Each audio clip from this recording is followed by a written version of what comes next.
mga kadonatics, alam nyo ba kung bakit hype na hype kami sa pagbabalik ni Mayor Isko at sa mga bagong pangyayari ngayon sa Maynila? Kahit hindi naman kami Manileño.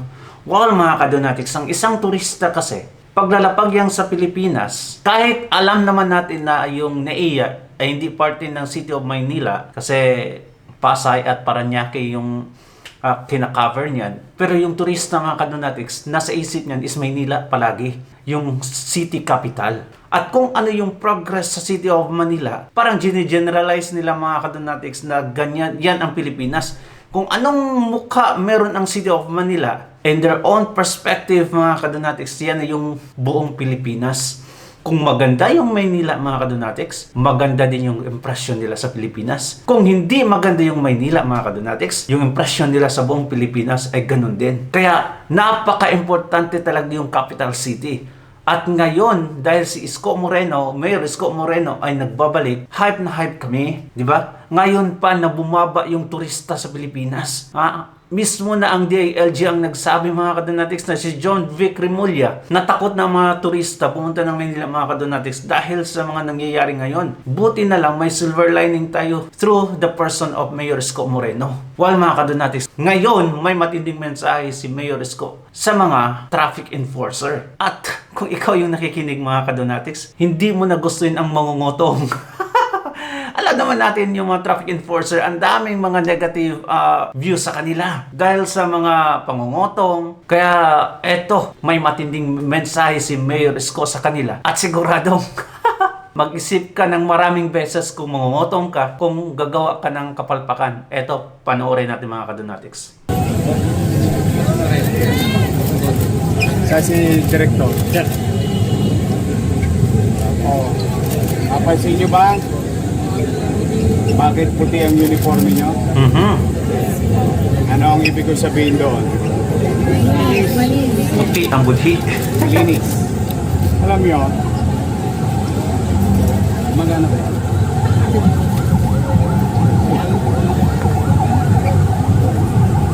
Anyway, alam nyo, hindi natin masisi ang taong bayan. Marami silang experience natin na hindi maganda. At ang taong bayan din, iba-iba. May marunong sumunod, may nalito, o meron talagang feeling anak pinagkala. Ayaw mauwi. Kahit na mali, ayaw mauwi. Tawag na din ito, hard loser. Yung hard loser, meron naligaw, nalito, o meron naman talagang walang kasalanan na biktima. Ngayon, how can we cure? Paano natin mababago ang impresyon ng tao? Iparamdam natin ngayon na ang MPPB handang tumulong. Handang pumalala. Ito yung pagbabangon natin ng ating puri bilang ahensya. Ang uniforme ko'y maputi, malinis, pati ang ating puti. Gagawin ko ito para sa lungsod ng Maynila, para sa mamamayan, at bibigyan ko ng dignidad ang aking pamilyang uuwian mamaya pagtapos sa trabaho. Tama. Biruin mo kung isa kang traffic enforcer mga kadonatics at yung pinapakain mo sa pamilya mo ay galing sa pangungutong. Hindi ka ba makonsensya niyan?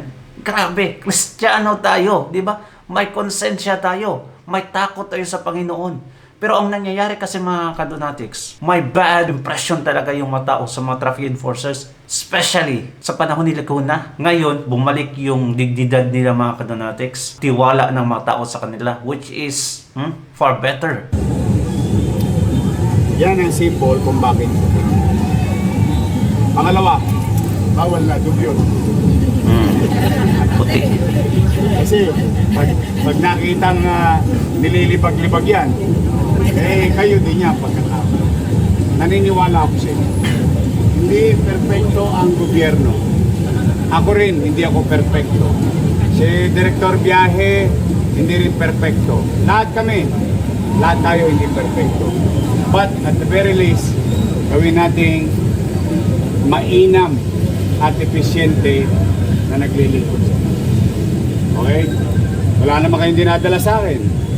Tama ba? Meron ba kayong lingguhan dinadala sa akin? Wala na kayong pagbibigyang edit pati. Tama mali? So ano nangyayari pala noon mga kadonatics? Anong ibig sabihin ng dinadala? Parang may komisyon ata, no? Nako, may komisyon pala yung nung nakarang mayor. Nako naman, pinariringgan ni Mayor Isko mga kadonatics. Ganon pala ang kalakaran ngayon. May komisyon yung mayor. Noon noon. Sabihin, ibangon ninyo ang inyong sarili, ang inyong pagkatao. Tama. Nahuli, sa tingin ninyo, talagang naligaw lang, nalito lang. Dalawang bagay lang gagawin nyo. Tuluyan ninyo, or gabayan ninyo. Tuluyan nyo, or tulungan. Walang nyangga. Walang usap-usap. Alam mo, sir, mahaba pila sa City Hall. Alam mo, sir, isang linggo daw. Wala na. Kung sa tingin ninyo naligaw lang, tulungan natin. Mano pa kung halimbawa dumadako lang dito sa Maynila, hindi naman kabisado yun. So ang main purpose and objective natin pare-pareho, tulungan ang tao. O yung mga tulongges, talagang makukulit. O lahat ito ngayon isang linggo, wala kayong gagawin. Lahat ng intersection, hindi pwedeng gulungan ng gulong ang pedestrian lane. Dapat lang. Sawayin ninyo. Pausukin ninyo. They must respect pedestrian lane. Tama lang mga kadonatics kasi yung iba, humihinto, nasa pedestrian lane na. Bakit ko pinagagawa sa inyo yun? Tanong, alam nyo ba kung nasaan ang pamilya nyo ngayon? Hindi nyo alam. Tama mali? Baka tumatawid din nyo yun. Tama. So you do it for your family, you do it for the people, you do it para sa kaayusan ng Maynila. Sawayin ninyo. Basta pag pumasok sila sa Maynila, from Vito Cruz, R. Papa, R10, Juan Luna, Maceda, sa Sementeryo, Espanya, Boulevard, Calentong. Lahat, pag pumasok sila sa Maynila, kailangan nila i-respeto yung pedestrian. Okay? I'll see you soon. Huwag kayong kabahan na wala kayong susweldoin. Mag-alala, sige nag-iisa. Hindi, totoo yung sinabi ko kanina. Gagawa tayo ng paraan. Tataasan pala yung sahod nila mga kadonatics. Mabuti naman, no? Para yung iba, hindi na makaisip na mangungutong pa.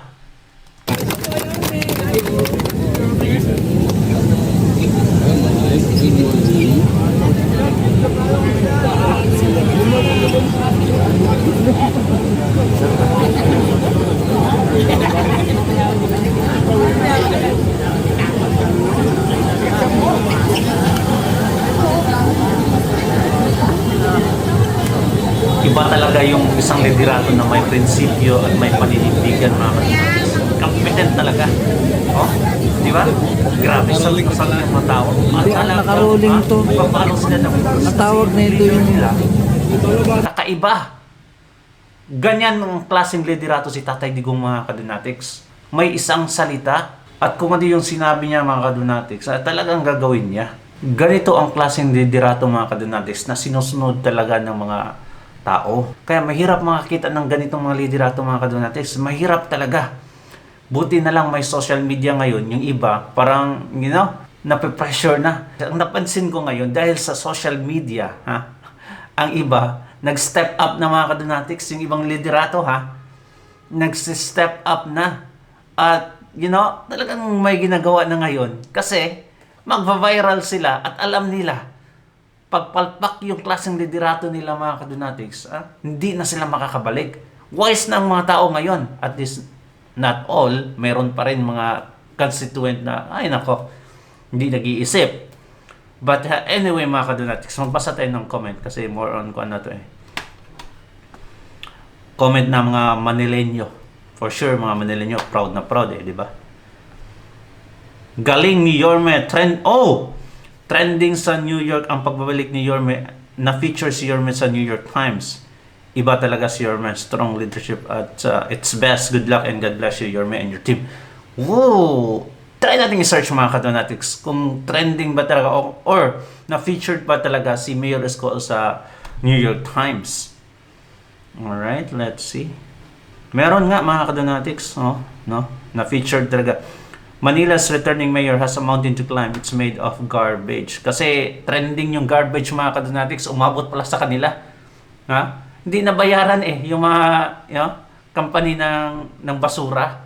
Kaya ayun, hindi inahakot mga kadonatics. Bakit mo hahakutin na wala namang pangsoldo sa mga di ba? Workers. Umabot pala. Ito. Okay. Let's see. Ang isa pa, ano pa?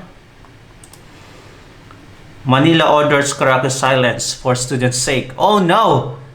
Wala nang karaoke sa Manila. Basahin natin ng konti, mga kadonatics. Manila's mayor, the former actor Francisco Dumagoso. Mayor Isko pa rin. Banned the daytime use of karaokes. Nako, pag daytime pala sa Manila, mga kadonatics, wala nang karaoke. Parang baliktad data, no? Dapat gabi. Wala nang karaoke. Videokes and other sound-producing devices beginning Thursday. That is last week. What do you think, mga kadonatics? Featured nga talaga sa New York Times. Iba. Anyway, proud na proud ako kay Mayor Isko. I hope na he continues doing good, mga kadonatics, because mga kadonatics, kahit hindi ako Manileño, gusto kong magpatuloy si Mayor Isko dyan. At huwag na munang tatakbo ng mas mataas na posisyon. Kasi last time, nung tumakbo siya, mga kadonatics, palpak, hindi siya nanalo, tapos si Lacuna ang pumalit sa kanya. Anong nangyari sa Manila, di ba? Worst. Kaya siguro, give him like maybe 3 terms, di ba? Nakalimutan ko ilang terms ata ang pwede kang tumakbo na straight consecutive, mga kadonatics. At least maybe 3 times ata. Tapos niyan, bababa ka na. Hindi ka na pwedeng tatakbo. That's, I think, what I know. Kaya at least 3 terms, mga kadonatics, talagang gaganda yung Maynila. Proud na proud ako kahit never once nakabisit ako ng Maynila. Pero sa mga turista kasi, mga kadonatics, di ba?